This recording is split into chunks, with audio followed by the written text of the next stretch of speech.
Hello students, आज आप सभी के लिए इंग्लिश लिटरेचर से संबंधित एक बड़ा इंपॉर्टेंट टॉपिक लेकर मैं आप सभी के सामने उपस्थित हूं, जिसमें सबसे महत्वपूर्ण जब आप अंग्रेजी साहित्य की बात करते हैं तो उसमें तो कई पार्ट बनेंगे। Prose, poetry, short story, drama etcetera. Novels भी होते हैं, उसमें एपिक्स होती है। फिलहाल हम यहाँ जो है फिगर्स ऑफ स्पीच को लेकर आपके सामने प्रस्तुत हूं। फिगर्स ऑफ स्पीच को समझना पोएट्री को पढ़ने से जरूरी है। पोएट्री जब आप पढ़ने के लिए मन बनाते हैं तो पोएट्री के में प्रयोग किए जाने वाली फिगर्स ऑफ स्पीच के बारे में जानकारी रखना आपको आवश्यक हो जाता है। वैसे तो फिगर्स ऑफ स्पीच कई हैं, फिलहाल स्पेशली इंटरमीडिएट कोर्सेज में figures of speech 7 figures of speech prescribed हैं, जिन्हें हम यहां समझने का प्रयास करेंगे। आप देखें, मैंने कुछ चीजों को बोर्ड पर लिख रखा है। सबसे पहले आप फिगर्स ऑफ स्पीच होते क्या हैं इसको आप समझिए। Figures of speech, figures of speech को हिंदी में अलंकार कहते हैं। अलंकार का मतलब आप समझते हैं आभूषण। आभूषण यानी जो सौंदर्य को बढ़ाते हैं। तो फिगर्स ऑफ स्पीच किसका सौंदर्य बढ़ाते हैं? तो निश्चित रूप से फिगर्स ऑफ स्पीच काव्य के सौंदर्य को बढ़ाने के लिए, उनके भावों को बढ़ाने के लिए, उनकी अभिव्यक्ति को और भी स्ट्रांग बनाने के लिए प्रयोग किए जाने वाले ये फिगर्स ऑफ स्पीच होते हैं। फिगर्स ऑफ स्पीच को प्रयोग करते समय या इनको प्रयोग करते समय ये ध्यान देने की जरूरत है कि कौन सा फिगर्स ऑफ स्पीच किस रूप में प्रयोग किया जाता है या कौन सा फिगर्स ऑफ स्पीच किस तरह से बनता है। तो इसके लिए सबसे पहले आप फिगर्स ऑफ स्पीच की डेफिनेशन को देखें। यहां मैंने एक डेफिनेशन लिख रखी है, इसे आप समझने का प्रयास करें। जैसा कि मैंने बताया आपको कि फिगर्स ऑफ स्पीच काव्य के सौंदर्य को बढ़ाने के लिए प्रयोग किए जाते हैं, अर्थात पोएट्री में फिगर्स ऑफ स्पीच की जो लाइनें होंगी वो पोएट्री के एक्सप्रेशन को स्ट्रांग करने के लिए प्रयोग की गई होगी। तो डेफिनेशन देखें, a figure of speech is a deviation from the ordinary form of words with a view to increasing their effect. जो अलंकार है वो साधारण रूप में शब्दों के भावों को बढ़ाने के लिए प्रयोग किए जाते हैं।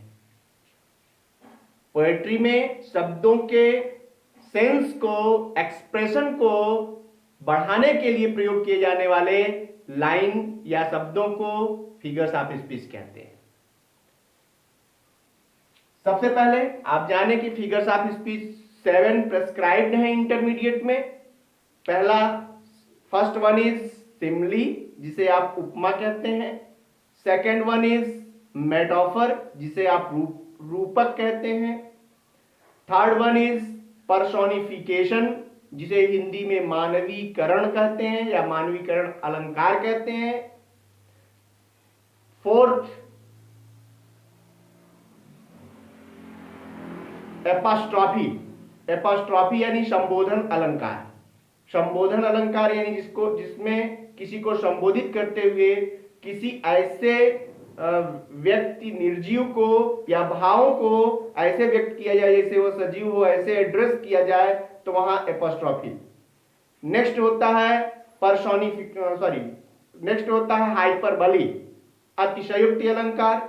उसके बाद होता है ओनामेटोपिया, ध्वनि सूचक अलंकार। उसके बाद होता है 7th, उसे आप कहेंगे ऑक्सीमोरन। ऑक्सीमोरन यानी विरोधाभास अलंकार।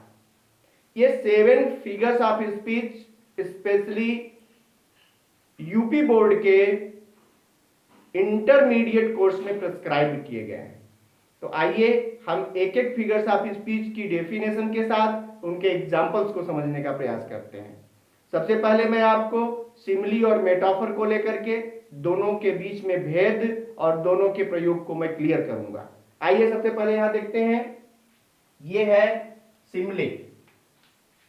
सिमिली को हिंदी में कहते हैं उपमा, उपमा अलंकार।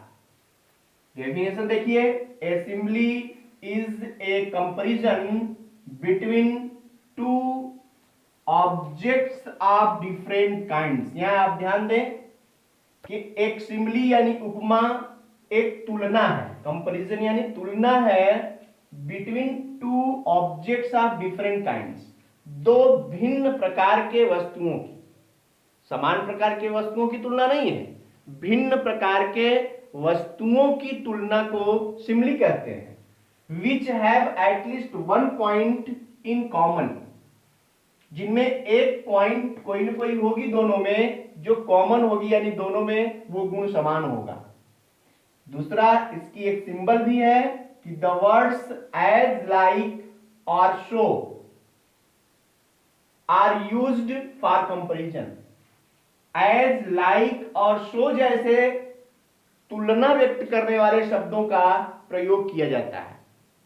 इसको आप ऐसे समझें कि ये simile is a kind of comparison between two different kind of objects in which one point is common.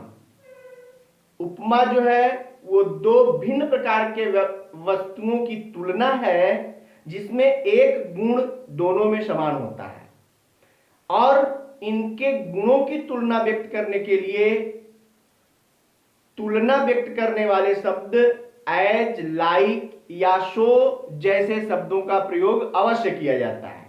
For example, यहां मैंने एग्जाम्पल भी दे रखा है कि sea hangs like a star in the dew of our song. प्रिय विद्यार्थियों, यहां मैं आप सभी को एक बात रिमाइंड करवाना चाहूंगा कि इंटरमीडिएट के पोएट्री में तमाम पोएम्स हैं जिनमें अलग अलग लाइन है और कहीं ना कहीं फिगर्स ऑफ स्पीच देखने को मिलता है। ये लाइन, स्पेशली ये जो लाइन यहां दी गई है, ये लाइन इंटरमीडिएट में ही सरोजनी नायडू की एक बड़ी ही पॉपुलर पोएम है, पैलेंक्विन बियरस। पैलेंक्विन बियरस में सरोजनी नायडू ने पालकी ले जाने वालों की तुलना अलग अलग तरह से किया है। उनके पालकी लेकर चलने की के तरीकों को, पालकी को ढोने के तरीकों को, उनके गीत गाने के तरीकों को अलग अलग चीजों से तुलना करके कवित्री ने पोयम में एक विशेष भाव व्यक्त करने का प्रयास किया है। ये लाइन वहीं से ली गई है। यहां लिखा है सी हैंग, सी पालकी के लिए आया है, सी पैलेंक्विन, हैंग्स यानी लटकती है, लाइक ए स्टार एक तारे की तरह है। ध्यान दीजिए, सी किसको इंडिकेट कर रहा है? ये पालकी को, और स्टार तारे को, यानी तारे की तरह ही पालकी लटकती हुई चलती है। अब तारा लटकता कहां है? तो तारा उस तारे लटकते हुए तारे की तरह पालकी लटकती है जो in the dew of our song. Dew, dew माने होता है ओस, सुबह की जो ओस की बूंदें होती हैं, सुबह के ओस की बूंदों में तारे को देखें तो तारा लटकता हुआ नजर आता है, मधुरता के साथ हिलता हुआ नजर आता है। जस्ट लाइक दैट पालकी भी पालकी ले जाने वालों के गीतों के बीच में वैसे ही लटकती है जैसे कि कोई तारा ओस की बूंदों में हिलता हुआ नजर आता है। इसी मधुरता के साथ पालकी ले जाने वाले पालकी को लेकर चलते हैं। यहां तुलना किसकी हुई? सी यानी पालकी के लिए और स्टार यानी तारे के लिए। इन दोनों में एक गुण समान है, वो क्या है कि वह ओस की बूंदों में हिलता हुआ नजर आता है और पालकी ले जाने वालों के गीतों के बीच में मधुरता से हिलते हुए चलती है। इस प्रकार लाइक वर्ड का भी प्रयोग कर दिया गया और दोनों की, और two different kind of objects. आप देखेंगे यहाँ पालकी है, यहाँ तारा है, दो तारों की तुलना कर दी जाएगी या दो पालकी की तुलना की जाएगी तो वहां सिमिली नहीं बल्कि तब वो कॉमन या सिंपल कंपैरिजन कहा जाएगा, तब वो सिमिली नहीं कहा जाएगा। सिमिली तब होगा जब two different kind of objects को कंपेयर किया जाएगा, वो भी एज लाइक सो जैसे शब्दों से। नेक्स्ट देखिए, जैसे यहाँ एक कॉमन और बड़ा सिंपल सा एग्जांपल मैंने दे रखा है कि life is like a dream. यहाँ लाइफ का प्रयोग किया गया है, लाइफ और ड्रीम को एक तरह बनाया गया, एंड जीवन स्वप्न एक स्वप्न की तरह है। तो जीवन भी एक दूसरी वस्तु है और ड्रीम भी एक दूसरी वस्तु है, लेकिन दोनों में कॉमन क्या है कि लाइफ भी स्वप्न की ही तरह है। इस प्रकार लाइफ और जीवन के गुणों की तुलना आपस में कर दी गई और उसमें लाइक का प्रयोग किया गया। इस प्रकार यहां सिमिली हो गया। यहां विद्यार्थियों आपको यह ध्यान देना चाहिए कि इसमें ये जो वर्ड्स कंपैरिजन वाले हैं वो जरूर प्रयोग किए जाते हैं।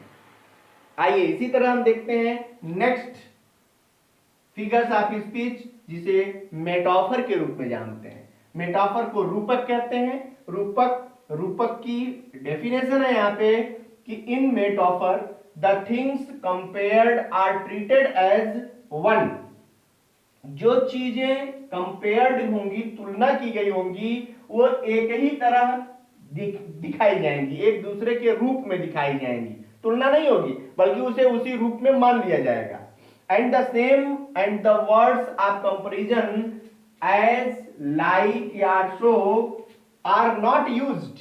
यहां देखिए, ये जो है एज लाइक सो कंपैरिजन जो ऊपर आपने पढ़ा होगा सिमिली में, अभी देखा कि सिमिली में एज लाइक सो का प्रयोग तुलना व्यक्त करने के लिए प्रयोग किया जाता है और मेटाफर में एज लाइक सो का प्रयोग नहीं किया जाएगा। होगी एक प्रकार की तुलना, इसीलिए प्रिय विद्यार्थियों मेटाफर को कहते हैं metaphor is an implied simile. Metaphor भी यानी रूपक भी एक छुपी हुई उपमा है, एक तरह की उपमा ही है, क्योंकि आप देख रहे होंगे कि दोनों में तुलना होती है, लेकिन दोनों इसमें जो तुलना की गई है वो दो भिन्न प्रकार के वस्तुओं की तुलना हुई और दोनों में तुलना व्यक्त करने के लिए कोई एक गुण समान है और उसमें एज लाइक सो जैसे वर्ड्स का प्रयोग किया गया तुलना प्रकट करने के लिए। लेकिन मेटाफर में क्या है कि मेटाफर में भी तुलना ही होगी, एक प्रकार की तुलना है, कंपेयर किया गया है दो वस्तुओं को और दो भिन्न प्रकार के ही वस्तुओं की तुलना होगी। आप हमेशा कॉन्सेप्ट में रखें, समान प्रकार के वस्तुओं की या व्यक्तियों की तुलना कर दी जाएगी तो वहां पर वो जो है कोई भी फिगर्स ऑफ स्पीच नहीं बल्कि वो सामान्य कंपैरिजन कहा जाएगा। लेकिन यहाँ दो भिन्न प्रकार के वस्तुओं की तुलना करते हुए और उसमें तुलना व्यक्त करने वाले या जो है कंपैरिजन व्यक्त करने वाले जो वर्ड्स हैं एज लाइक या सो, इनका प्रयोग नहीं किया जाएगा। तो आप समझेंगे कि यह मेटाफर है। एज लाइक सो को हटाते ही उस वस्तु को दूसरी वस्तु का रूप दे दिया जाता है। जैसे कि एग्जांपल्स में आप क्लियर करेंगे, life is not a bed of roses. जीवन फूलों की सेज नहीं है। बेड ऑफ रोजेस यानी फूलों की सेज यानी आरामदायक, ये एक मुहावरे के रूप में भी प्रयोग होता है। बेड ऑफ रोजेस, फूलों की सेज यानी एक जो है आरामदायक नहीं है। तो जीवन की तुलना किससे की गई? फूलों की सैया से, फूलों की सेज से। तो जीवन की तुलना फूलों की सैया से की गई, यानी जीवन एक अलग वस्तु और फूलों की सैया एक अलग वस्तु, दोनों की तुलना हो गई। लेकिन तुलना नहीं हुई बल्कि तुलना व्यक्त करने वाले शब्दों का प्रयोग नहीं किया गया, इसलिए कंपैरिजन नहीं बल्कि इसको रूप दे दिया गया। यानी जीवन एक ऐसा ही नहीं है, यानी जीवन को इसका रूप दिया गया, इसलिए ये मेटाफर हो गया। इसी तरह आप अगली लाइन देखें, आई सी ए लिली ऑन दाई ब्रो। प्रिय विद्यार्थियों, ये भी एक पोयम की लाइन है। पोयम आप इंटरमीडिएट की पोएट्री जब पढ़ेंगे उसमें और भी पोयम है। उसमें एक पोयम है जॉन किट्स की। जॉन किट्स की पोयम है, फ्रेंच टाइटल में है वो law valley dam sense mercy, जिसका अंग्रेजी रूपांतरण है a beautiful lady without mercy या मर्सी लेस ब्यूटीफुल लेडी, उसकी टाइटल है। उस टाइटल में, उसी पोयम में ये एक लाइन है। इस लाइन को समझे तो आप जब पोयम समझेंगे तो ये लाइन क्लियर हो जाएगी। फिलहाल मैं यहाँ आपका कॉन्सेप्ट क्लियर करने का प्रयास कर रहा हूँ कि ये लाइन है आई सी ए लिली ऑन दाई ब्रो। उस पोयम में वो बैलेड है, बैलेड यानी कहानी भी है, पोयम भी है। तो उसमें एक जो है वो शस्त्रों से सुसज्जित योद्धा है जो बहुत दुखी है, और वो दुखी होकर भ्रमण कर रहा है। तो उससे कवि उससे प्रश्न पूछते हैं, और प्रश्न पूछते हुए उन्होंने कहा उस योद्धा से कि आई सी ए लिली ऑन दाई ब्रो, मैं एक लिली देख रहा हूं। लिली यानी कुमुदनी का पुष्प। कुमुदनी जो होती है वो प्रकाश में खिलने वाला पुष्प है, और प्रकाश में खिलता है और प्रकाश के साथ ही वो मुरझा भी जाता है प्रकाश के बाद। इसलिए कुमुदनी का खिलना और उसके नष्ट होने का या उसके मर जाने का एक डर होता है, यानी खिले हुए कुमुदनी के ऊपर उसके नष्ट होने की एक जो है चिंता उसके ऊपर देखी जा सकती है, यानी वो चिंतित है कि आज उसे नष्ट भी हो जाना है। उसी तरह से लिली की तरह ही मैं तुम्हारे डाई ब्रो, डाई यानी तुम्हारे, ब्रो यानी भौवें यानी माथे पर मैं लिली देख रहा हूं। कवि ने क्या कहा कि मैं तुम्हारे माथे पर लिली यानी कुमुदनी का पुष्प देख रहा हूं। कुमुदनी का पुष्प देखने का मतलब क्या हुआ कि वो जो है कुमुदनी की तरह ही चिंतित है, यानी उसे कोई भविष्य की चिंता पहले ही आ गई है। इस तरह से वह दुखी है। तुम दुखी क्यों हो, ऐसा कवि उससे पूछ रहा है कि मैं तुम्हें दुखी देख रहा हूं, तुम्हारे दुख का कारण क्या है? मैं तुम्हारे चेहरे पर कुमुदनी की तरह चिंता को देख रहा हूं। मीनिंग ऐसा है, लेकिन यहां क्या है कि डायरेक्ट कहा कि मैं तुम्हारे माथे पर कुमुदनी देख रहा हूं, यानी यहां कोई तुलना नहीं बल्कि उसको रूप दे दिया गया, इसलिए ये मेटाफर का एक एग्जाम्पल बन गया है। आइए यहां देखते हैं, अभी ऊपर हमने दिया था life is like a dream. इसमें लाइफ का प्रयोग कर देने मात्र से ये जो है सिमली हो गया था। अब यहां आप ये भी समझें कि सिमली के एग्जाम्पल्स में एज लाइक सो का प्रयोग किया गया होगा तो सिमली है, और यदि एज लाइक सो को हटा दिया जाए तो मेटाफर बन जाता है। जैसे आप देखें यहां लाइफ इज ए ड्रीम, तो लाइफ को डायरेक्ट ड्रीम कर दिया। ऐसा नहीं कहा कि जीवन एक स्वप्न की तरह है, बल्कि डायरेक्ट कहा कि लाइफ इज ए ड्रीम, जीवन एक स्वप्न है, यानी जीवन को ही स्वप्न का रूप दे दिया गया। इस प्रकार जीवन को स्वप्न का रूप देने से ये मेटाफर बन गया। अर्थात two different kind of objects are compared without the words as like और सो, इसलिए यहां मेटाफर हो गया। तो आप दोनों को कंपेयर करके इन दोनों के डेफिनेशन को देखें और दोनों की एग्जांपल्स को देखें तो इसमें थोड़ी सी भिन्नता नजर आती है, बाकी कॉमन है। प्रिय विद्यार्थियों, आप इसके डेफिनेशन को भी याद करें, क्योंकि आपके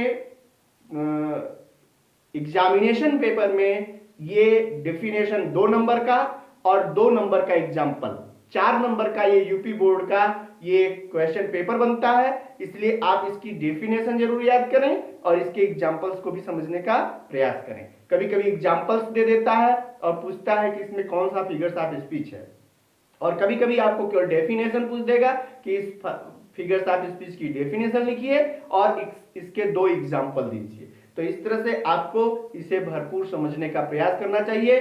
मैं उम्मीद करता हूं कि मैं आप सभी को समझाने में सफल हूं और आप सभी इसे बड़े अच्छे से समझ गए होंगे, और आप सभी इसकी एक्सरसाइजेज और इसके जो भी टेक्स्ट बुक में आपके उपलब्ध है उसे आप जरूर पढ़ते रहें। बहुत बहुत धन्यवाद।